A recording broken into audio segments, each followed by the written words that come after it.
नमस्कार दोस्तों, स्वागत है आपका अपने चैनल स्टडी यात्रा में। चलिए आज हम लोग प्रैक्टिस सेट 5 का क्वेश्चन देखते हैं और आज हम लोग इकोनॉमिक्स और करंट अफेयर का क्वेश्चन देखेंगे।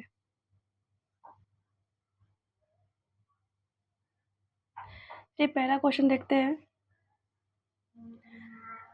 निम्नलिखित कथनों पर विचार करिए, उपयुक्त कथनों में से कौन सा कथन सही है? इसमें सही कथन बताना है हमें। चलिए देखते हैं पहला, मुद्रास्फीति ऋणियों को लाभ पहुँचाती है, सही बात है। मुद्रास्फीति बॉन्ड धारकों को लाभ पहुँचाती है, नहीं ये गलत है। उसने सही पूछा है तो ऑप्शन ए होगा, केवल एक। अगला क्वेश्चन देखते हैं। निम्नलिखित तरल परिसंपत्तियों पर विचार करिए। इन परिसंपत्तियों की तरलता के घटते हुए क्रम में सही अनुक्रम में लगाना है इसको। चलिए देखते हैं। तो इसका हो जाएगा करेंसी, बैंकों के पास मांग जमा, बैंकों के पास बचत जमा, बैंकों के पास सर्वाधिक जमा, ऑप्शन डी। अगला क्वेश्चन देखते हैं। सामान्य कीमत स्तर में बढ़ोतरी निम्नलिखित में से किस या किन कारण से हो सकती है? तो ये देखिए, द्रव की पूर्ति में वृद्धि हो सकती है, प्रभावी मांग में वृद्धि ये भी हो सकता है, उत्पादन के समग्र स्तर में गिरावट, सभी हो जाएगा, ऑप्शन डी 1, 2, 3। अगला क्वेश्चन देखते हैं। भारत की विदेशी मुद्रा आरक्षित निधि में निम्नलिखित में से कौन सा एक समूह सम्मिलित है? ये सम्मिलित है विदेशी मुद्रा परिसंपत्ति, भारतीय रिजर्व बैंक द्वारा धारित स्वर्ण तथा विशेष आहरण अधिकार, एसडीआर। अगला क्वेश्चन देखते हैं। द्रव्य की पूर्ति, सप्लाई ऑफ मनी यथावत रहने पर यदि द्रव्य की मांग में वृद्धि होती है तो ब्याज की दर में वृद्धि हो जाएगी। नेक्स्ट है, देश में आर्थिक समृद्धि अनिवार्य रूप से होगी यदि एक्स में पूंजी निर्माण होता है तो। अगला क्वेश्चन देखते हैं।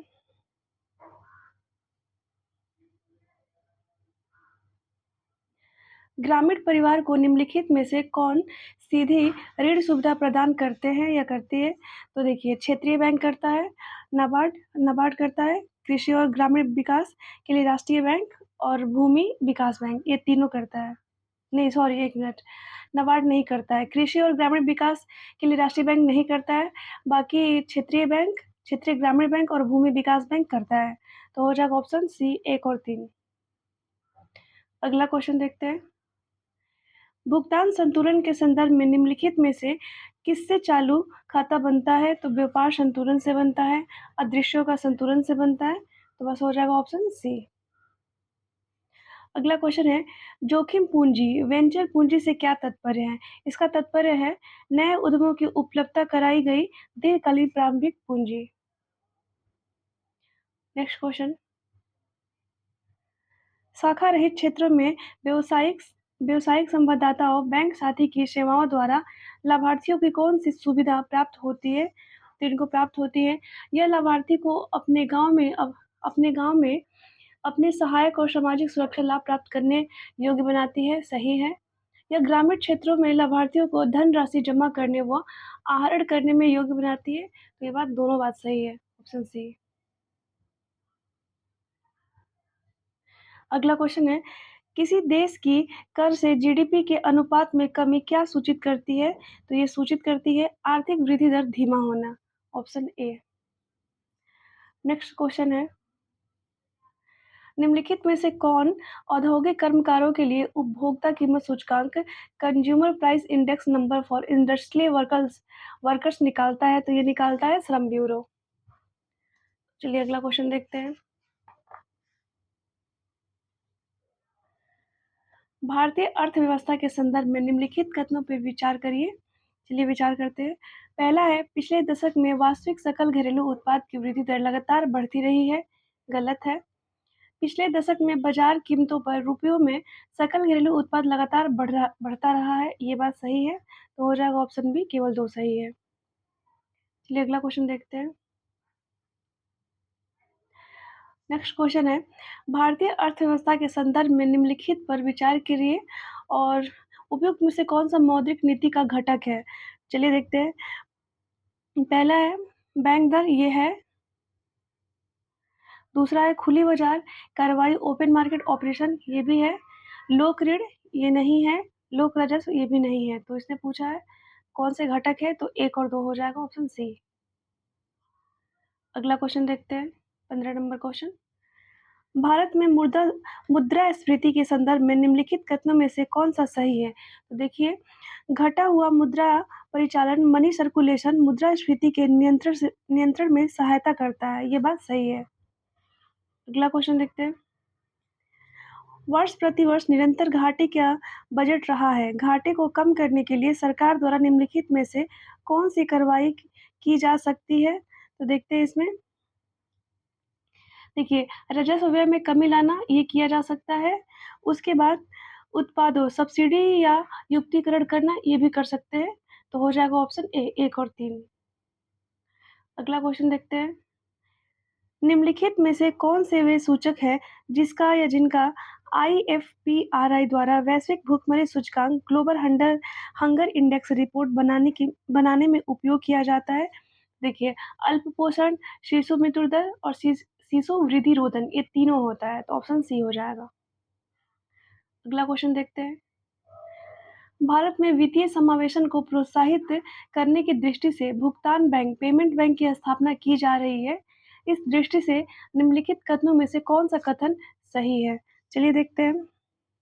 पहला है, जिन मोबाइल टेलीफोन कंपनी को सुपर बाजार श्रृंखलाओं का स्वामित्व एवं नियंत्रण भारतीय व्यक्तियों के पास है, वे भुगतान बैंकों के प्रवर्तक होने के योग्य है, ये बात सही है। दूसरा है, भुगतान बैंक क्रेडिट कार्ड एवं डेबिट कार्ड दोनों द्वारा जारी कर सकते हैं, ये गलत है। भुगतान बैंक ऋण देने के कार्यकलाप नहीं कर सकते हैं, ये बात सही है। तो इसने सही पूछा है, 1 और 3 सही हो जाएगा, ऑप्शन बी। चलिए अगला क्वेश्चन देखते हैं। कभी-कभी समाचारों में दिखने वाला IFC मसाला बॉन्ड के संदर्भ में निम्नलिखित कथनों में से कौन-सा कथन सही है? चलिए देखते हैं। पहला है, अंतर्राष्ट्रीय वित्त निगम इंटरनेशनल फाइनेंस कॉर्पोरेशन जो ई-बॉन्डों को प्रस्तावित करता है, विश्व बैंक की एक शाखा है, सही है। ये रुपया अंकित मूल्य वाले बॉन्ड है और सार्वजनिक एवं निजी क्षेत्र के ऋण वित्तीय स्रोत है, ये बात भी सही है। तो हो जाएगा ऑप्शन सी, 1 और 2 दोनों सही है। चलिए अगला क्वेश्चन देखते हैं। निम्नलिखित में से किसको या किनको भारत सरकार के पूंजी बजट में शामिल किया जाता है? तो देखिए, शामिल किया जाता है इसमें सड़कें, इमारतें, मशीनरी आदि जैसी परिसंपत्तियों के अधिग्रहण पर व्यय शामिल किया जाता है। विदेशी सरकारों से प्राप्त ऋण, ये भी किया जाता है। राज्य और संघ राज्य क्षेत्रों के अनुदान ऋण और अग्रिम, तो इसमें सभी हो जाएगा ऑप्शन डी, 1, 2 और 3। अंतर्राष्ट्रीय मौद्रिक एवं वित्तीय समिति IMFC के संदर्भ में निम्नलिखित कथनों पर विचार करिए और सही कथन का चयन करना है। चलिए देखते हैं। पहला है, IMFC विश्व अर्थव्यवस्था से सरोकार रखने वाला विषयों पर चर्चा करता है और अंतर्राष्ट्रीय मुद्रा कोष IMF को उसके कार्य की दिशा पर सलाह देता है, सही बात है। दूसरा है, IMFC की बैठक में विश्व बैंक प्रेक्षक की भांति भाग लेता है, ये भी सही है। ऑप्शन सी हो जाएगा, 1 और 2 दोनों सही है। चलिए अगला क्वेश्चन देखते हैं। निम्नलिखित में से कौन-सा कभी-कभी समाचारों में दिखने वाले पद आयात आवरण इम्पोर्ट कवर का सर्वोत्तम वर्णन करता है? तो ये वर्णन करता है, यह उन महीनों की संख्या बताता है जितने महीनों के आयात का भुगतान देश के अंतर्राष्ट्रीय रिजर्व द्वारा किया जा सकता है। चलिए अगला क्वेश्चन देखते हैं।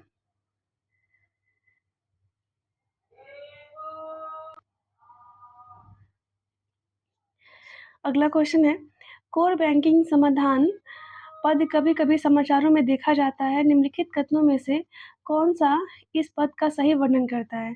देखते हैं। पहला है, यह बैंक की शाखाओं का वह तंत्र है जो उपभोक्ता को अपने खातों का संचालन बैंक की किसी भी शाखा से कर सकने की सुविधा देता है, चाहे उन्हें अपना खाता कहीं भी खोला। सॉरी यार, ये थोड़ा बाहर ना, ह क्या बोलूँ मैं? छोड़िए, फोकस करते हैं हम लोग। देखिए, यह बैंक की शाखाओं का वह तंत्र है जो उपभोक्ताओं को अपने खाता का संचालन बैंक की किसी भी शाखा से कर सकने की सुविधा देता है, चाहे उन्हें अपना खाता कहीं भी खोल रखा हो। तो ये बात बिल्कुल सही है। दूसरा देखते हैं, यह व्यावसायिक बैंकों पर कंप्यूटरीकरण के माध्यम से आरबीआई का नियंत्रण बढ़ाने का एक प्रयास है। ये गलत है। यह एक विस्तृत प्रक्रिया है जिसके द्वारा विशाल अनर्गल नॉन परफॉर्मिंग परिसंपत्ति वाले बैंक का अधिग्रहण दूसरे बैंक द्वारा कर लिया जाता है। ये भी गलत है। इसने सही पूछा है तो सही वर्णन का पूछा है तो ऑप्शन ए हो जाएगा, केवल एक सही है। चलिए अगला क्वेश्चन देखते हैं।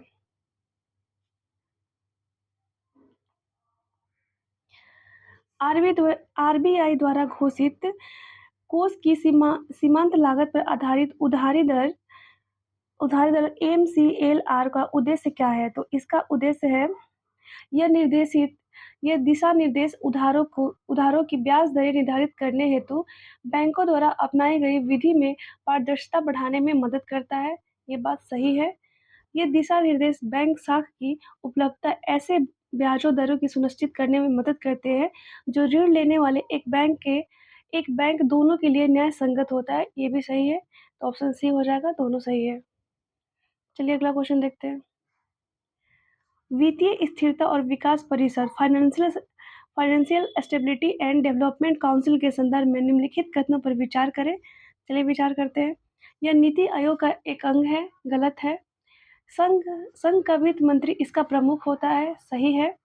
यह अर्थव्यवस्था के समष्टि सविवेक मैक्रो प्रूडेंशियल पर्यवेक्षक का अन्वीक्षण मतलब मॉनिटरिंग करता है, ये सही है। तो हो जाएगा ऑप्शन सी हो जाएगा, 2 और 3 सही है। चलिए अगला क्वेश्चन देखते हैं। हाल ही में किस देश में सुकाराजिमा ज्वालामुखी फटा है? तो ये जापान में फटा है। नेक्स्ट है, हाल ही में किसने नई पीढ़ी के man portable autonomous under water vehicle विकसित किया है? तो ये विकसित किया है डीआरडीओ ने। नेक्स्ट है, हाल ही में किसे हरियाणा महिला आयोग का ब्रांड एम्बेसडर नियुक्त किया गया है? तो सैफाली वर्मा को किया गया है। अगला क्वेश्चन देखते हैं। हाल ही में किसे जेरूसलम मास्टर्स 2025 का खिताब जीता है? तो ये जीते हैं अर्जुन एरिगैसी। अच्छा 29 नंबर, हाल ही में रेलवे ने वैगन सुरक्षा के लिए एआई आधारित कौन सी प्रणाली शुरू की है? तो ये चक्रव्यूह शुरू किया है।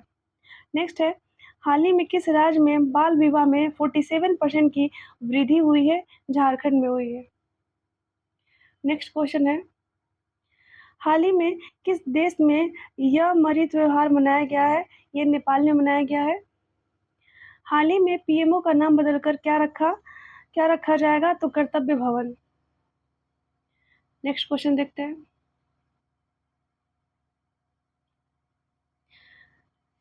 अगला क्वेश्चन है, हाल ही में किसे अफ्रीका में अपना नौसेना बेस स्थापित करने का ऑफर मिला है? तो चाइना को मिला है। नेक्स्ट है, हाल ही में ऑक्सफोर्ड ने किसे 2025 का वर्ड ऑफ द ईयर घोषित किया है? पैरासोशल को किया है। हाल ही में किस राज्य के 5 उत्पादों को जीआई टैग मिले हैं? तो ये मिला है तमिलनाडु का। नेक्स्ट क्वेश्चन देखते हैं। हाल ही में माउंट सुमेरु ज्वालामुखी में विस्फोट हुआ है, ये कहाँ है? तो ये इंडोनेशिया में है। हाल ही में कितने कतर ग्राम प्री जीती है? तो किसने जीता है? तो ये जीता है मैक्स वर्स्टन ने। नेक्स्ट क्वेश्चन है, हाल ही में किस देश की छेंजिंग एंगमो माउंट एवरेस्ट फतह करने वाली विश्व की पहली नेत्रहीन महिला पर्वतारोही बन गई है? तो ये बन गई है चाइना की।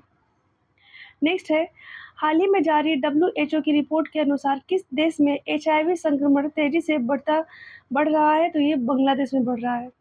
नेक्स्ट है, हाल ही में किसने 46वां होंडा पुरस्कार 2025 जीता है? तो ये जीता है डॉक्टर केनिची इंगा ने जीता है। अगला क्वेश्चन देखते हैं। 42 नंबर क्वेश्चन, हाल ही में किसे भारत की पहली इंटीग्रेटेड फाइनेंशियल सिटी बनाया जाएगा? तो अमरावती को बनाया जाएगा।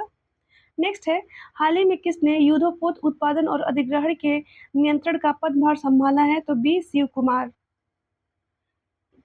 नेक्स्ट है, हाल ही में वर्ल्ड बेस्ट सिटीज इंडेक्स 2026 में किस भारतीय शहर को सर्वोच्च स्थान दिया गया है? तो हैदराबाद को दिया गया है। चलिए अगला क्वेश्चन देखते हैं। हाल ही में वनडे क्रिकेट में सबसे ज़्यादा छक्के लगाने का रिकॉर्ड किसने बनाया है?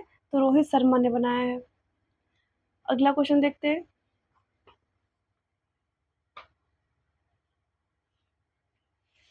देखिए अगला क्वेश्चन है, हाल ही में भारत में किस देश में चक्रवात राहत के लिए ऑपरेशन सागर बंधु शुरू किया है? तो मालदीव के लिए शुरू किया है। नेक्स्ट है, हाल ही में किसे इंडिया ऑफ द ईयर 2025 से सम्मानित किया गया है? जय शाह को। नेक्स्ट है, हाल ही में कौन 2026-27 के लिए आईएमओ परिषद में सर्वाधिक मतों के साथ पुनः निर्वाचित हुआ है? तो यमन हुआ है। एक मिनट सॉरी, इसमें भारत हुआ है, भारत। नेक्स्ट है, हाल ही में दक्षिण पश्चिम बंगाल की खाड़ी में बने चक्रवाती तूफान दितवा को किस देश ने नाम दिया है? तो नाम दिया है यमन ने। नेक्स्ट है, हाल ही में global brand of the year जीतने वाली पहली भारतीय रम कौन सी बनी है? ये बनी है केमिकारा। चलिए दोस्तों, तो ये हमारा 50 क्वेश्चन का सीरीज यहाँ समाप्त होता है। मिलते हैं आप लोगों से नेक्स्ट वीडियो में। तब तक के लिए आप लोग वीडियो देखिए, पसंद आए तो लाइक करिए, कमेंट करिए और प्लीज़ चैनल को सब्सक्राइब करिए। धन्यवाद।